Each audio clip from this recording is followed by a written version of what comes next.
So, hello students. Today we will be going to read the part 2 of the science book that of class ninth, the about the cell, the basic unit of life, which is the chapter 1 of class ninth CBSE.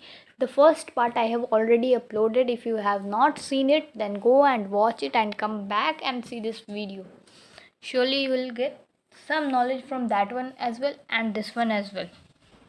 So we are going to in this video we'll be going to read about discovery of cell. We already know that the cells are so tiny that they cannot be seen with naked eyes. We know that we cannot see it with naked eyes because they are too tiny to be seen. So we used to see with them, we can only see them with the help of a microscope. Okay, so these were discovered by Robert Hooke in 1665. Who was the one who discovered the cells? So Robert Hooke was the one who discovered cells in the year 1665. He examined a thin slice of bottle cork. He examined what? A thin slice of bottle cork under a self-made crude microscope. He had made a microscope himself. He was so keen and curious to know about the cells, to know about the organisms. So he made a microscope himself and started research upon it. So he took a cork, and what did he observe after keeping it in the microscope? That its section was made up of large number of boxes or compartments forming a honeycomb like structure. When he observed the cork under microscope, he saw that there were tiny small compartments which formed a honeycomb like structure. He was very astonished to see this. He called these compartments as cells.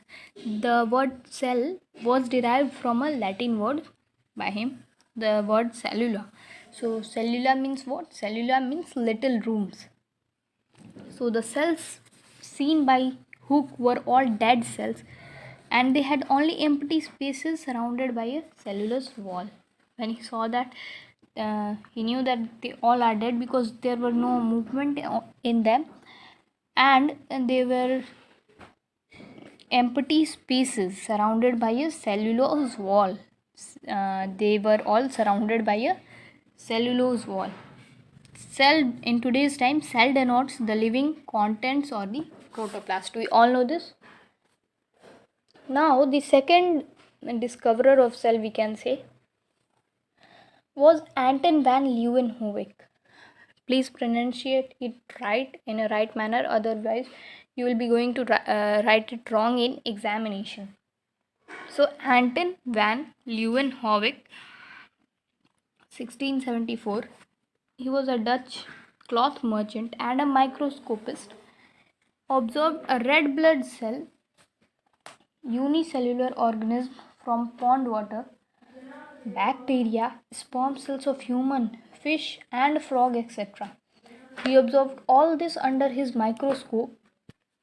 He was also very curious and keen to know about the cells. He used his homemade microscope with improved magnification. He has worked upon it and improved its magnification and tried to discover more. Later in 1831, Robert Brown, and another discoverer, Robert Brown described nucleus in the cells of orchid roots. What did Robert Brown discover? He actually described nucleus in the cells of orchid roots. Okay. The another man, J.E. Perkinge and von Mohl, in 1936, named the living substances of the cell as protoplasm. We all say that all the living substances which are present in the cell are called as protoplasm. So who gave this term? Who said this? So J.E. Perkinge and von Mohl in the year 1936 gave this term.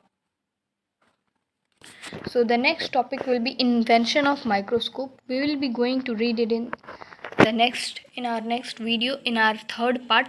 There will be many parts, so please you need to study and watch the videos. If you really like the videos, then hit a like and comment and share the video, and please don't forget to subscribe, and thank you very much. Hope you like the video.